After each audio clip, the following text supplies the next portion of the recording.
There is a specific type of exhaustion that acts as a warning flare. It's not the tiredness of a long day at work or a hard workout. It is a deep, marrow-level fatigue that hits you when you are supposed to be feeling your most enlightened. You go to a place seeking freedom, transcendence, and connection, but you leave feeling smaller, quieter, controlled.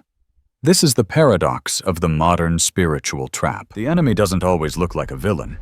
Often, the trap is designed to look exactly like the sanctuary you've been searching for. I spent years caught in this specific architecture of control. I joined a community that promised a fast track to awakening. On paper, it was perfect. A charismatic teacher, a tribe of like-minded seekers, and a lexicon of words about love, light, and higher purpose. But if you looked closer, the mechanics of the group were grinding against my actual well-being. My personal needs were reframed as disruptions to the collective harmony.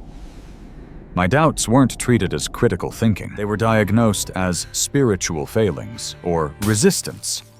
I found myself performing a character, smiling when I wanted to scream, giving energy when I was hollowed out, all to maintain the illusion of being a good student. It took me years to admit the brutal truth. The place I went to find myself was the exact location where I was actively losing myself. This betrayal is uniquely devastating because it weaponizes your most vulnerable desire, the desire to connect with something real. We need to dismantle this machinery. We are going to analyze the specific psychological patterns, like the weaponization of people-pleasing and the narcissism of the savior complex, that turn spiritual communities toxic. We need to distinguish between a genuine path of growth and a spiritual bypass designed to help you avoid your own humanity. This is how you recognize the trap, and more importantly, how you walk out of it. To understand the mechanics of the trap, we have to look at the blueprint. A spiritual trap is essentially the misuse of metaphysical beliefs to bypass psychological reality. It creates a cage out of concepts that were meant to liberate you. In the 1980s, psychologist John Wellwood coined a term for this that has become essential to our understanding of modern spirituality: spiritual bypassing. Wellwood identified a tendency in seekers to use spiritual ideas and practices to sidestep unresolved emotional issues, psychological wounds, and unfinished developmental tasks. It is a form of premature transcendence. You are trying to float above the messy, bloody reality of the human experience before you have actually learned to walk through it. You hear the language of bypassing everywhere. It sounds like this: it's all an illusion anyway. Just raise your vibration. That's just your ego talking. Everything happens for a reason. In isolation, these can be profound truths, but in a toxic context, they are used as silencers. They are deployed to shut down difficult conversations, invalidate trauma, and squash authentic, necessary anger. It is the application of a love and light bandage over a septic wound. It guarantees the wound will never heal because you are refusing to look at it. The irony is stark. The thing spiritual bypassing tells you to rise above. Your pain, your confusion, your anger are the exact gateways you must walk through to achieve actual transformation. These traps are effective because they exploit two fundamental human vulnerabilities. First, our biological imperative to belong. When a group offers the answer, we will instinctively ignore red flags to avoid the terror of being an outcast. Second, the power dynamic. These communities often orbit a single, charismatic sun, a leader whose authority is absolute. In this gravity well, questioning the leader is framed as a lack of spiritual maturity. It creates a hermetically sealed environment where members are encouraged to cut ties with anyone outside who just doesn't get it. The result is cognitive dissonance. Your mind is being told you are healing. Your gut is telling you that you are being eaten alive. You feel anxious, small, and constantly monitored. This discrepancy is the hallmark of the trap. You are sacrificing your inner truth for the sake of group conformity. But real growth isn't measured by your ability to quote the leader. It is measured by your capacity for reality. We can map this territory by identifying the three specific archetypes of the spiritual trap. The first trap is the people-pleaser's prison. This is the most subtle because it disguises itself as virtue. It is the spiritualization of conflict avoidance. This isn't just about being nice. This is a deep-seated pattern of crushing your own sovereignty to purchase safety within the group. It stems from the wound of unworthiness, the belief that you are not enough simply as you are. In toxic systems, this self-abandonment is praised as egolessness or devotion. You are taught that having personal boundaries is selfish, that anger is low vibration, and that disagreement is a defect. So, you learn to silence the biological signals of distress. You become the good student. You bite your tongue when the leader says something cruel. You say yes to volunteering when you are physically exhausted because you believe burnout is service to God. You project a mask of serenity while you are internally screaming. This is the people-pleaser's prison. You are performing spirituality for an audience rather than living it. The cost is a total severance from your intuition. You stop trusting your gut because you've been trained to view your gut as the enemy. This breeds a silent, corrosive resentment that rots the foundation of your faith. True kindness comes from a full cup. This behavior is just fear wearing a costume. The second trap is the inverse of the first. The savior complex. If the people-pleaser is the victim, the savior is the one who needs to be the hero. This is the compulsive need to awaken, fix, or heal everyone around you. It is not born of service, it is born of ego. In these circles, you often see individuals who have had a glimpse of insight and immediately decide they are qualified to be the architect of everyone else's life. Their self-worth becomes dependent on being the wise one. They offer unsolicited downloads, interpretations, and advice. But a true teacher teaches you how to fish. The savior complex keeps you dependent on them for the fish. This dynamic is incredibly damaging because it creates a spiritual hierarchy. The savior views others as asleep or less evolved, fueling a sense of superiority that destroys true connection. They are drawn to people in pain, not to help them, but because that pain validates the savior's identity as the strong one. It is a vampiric relationship disguised as charity. Deep down, the savior is usually projecting. They focus intensely on fixing others to avoid facing the broken parts of their own psyche. It is a distraction strategy. You cannot save anyone. When you try, you aren't serving their soul. You are serving your own need to feel important. The third trap is the most dangerous, the web of spiritual abuse. This is where manipulation becomes systemic. Spiritual abuse is the use of divine authority to control, exploit, and harm. It starts with gaslighting. If you question the leader, the flaw is turned back on you. You're projecting, they say. Your energy is blocked.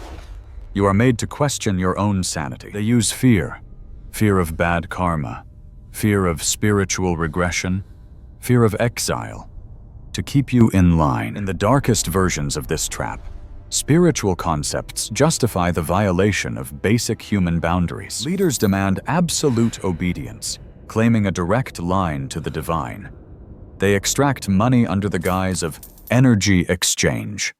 They demand intimacy or confession to use as leverage. Because the abuser is seen as a messenger of God, the abuse feels sanctioned by the universe itself. This shatters the victim's trust in reality. It leaves a blast radius of trauma, panic attacks, and deep shame. Understanding this is heavy. It is painful to realize that a place you loved was hurting you. If you are feeling a tightness in your chest or a flash of anger right now, that is a good sign. It means your defenses are coming back online. I want to pause the analysis for a second. If you recognize the people-pleaser, the savior, or the abuse victim in your own story, I need you to know something. You are not crazy, and you are not alone. There is a massive, silent demographic of people recovering from this. I'm asking you to break that silence. In the comments, you don't have to write a novel, but if you've been there, just drop a "I've been there." Let's turn the comment section into a testament of reality, not a performance. And if you want to keep exploring the dark and light sides of this path with us, hit subscribe. We're trying to build something real here. Now, How do we dismantle the cage? Recognition is step one, but reclaiming your power requires a new strategy. We need to rebuild the self that was dismantled. Here is the protocol for breaking free. Step 1. The forensic audit of the self. Toxic groups train you to externalize authority, to look to the leader or the dogma for truth. The rebellion begins by looking inward. You must become a student of your own biology. This isn't about meditating away your feelings. It is about noticing them with clinical precision. When you are in that meeting, what is your body doing? Is your jaw locked? Is your stomach churning? Your body is the only thing in the room that cannot lie. Start a journal of radical honesty. Ask the dangerous questions. When did I feel drained? When did I say yes when I meant no? Am I doing this for growth or for approval? This awareness is the crowbar that pries open the prison door, the sacred art of the no. If people-pleasing was the poison, boundaries are the antidote. A boundary is not a wall, it is the perimeter of your soul. It defines where you end and the rest of the world begins. After years of having no boundaries, setting one will feel terrifying. It will feel like you are being bad. That guilt is a sign of progress.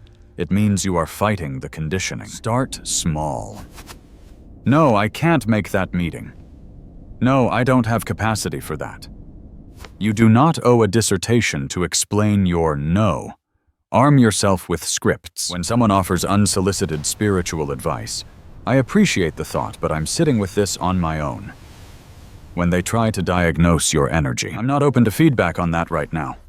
I'm not open to These phrases are shields. They reclaim your sovereignty. Step 3. Subterranean exploration. Spiritual bypassing avoids the shadow.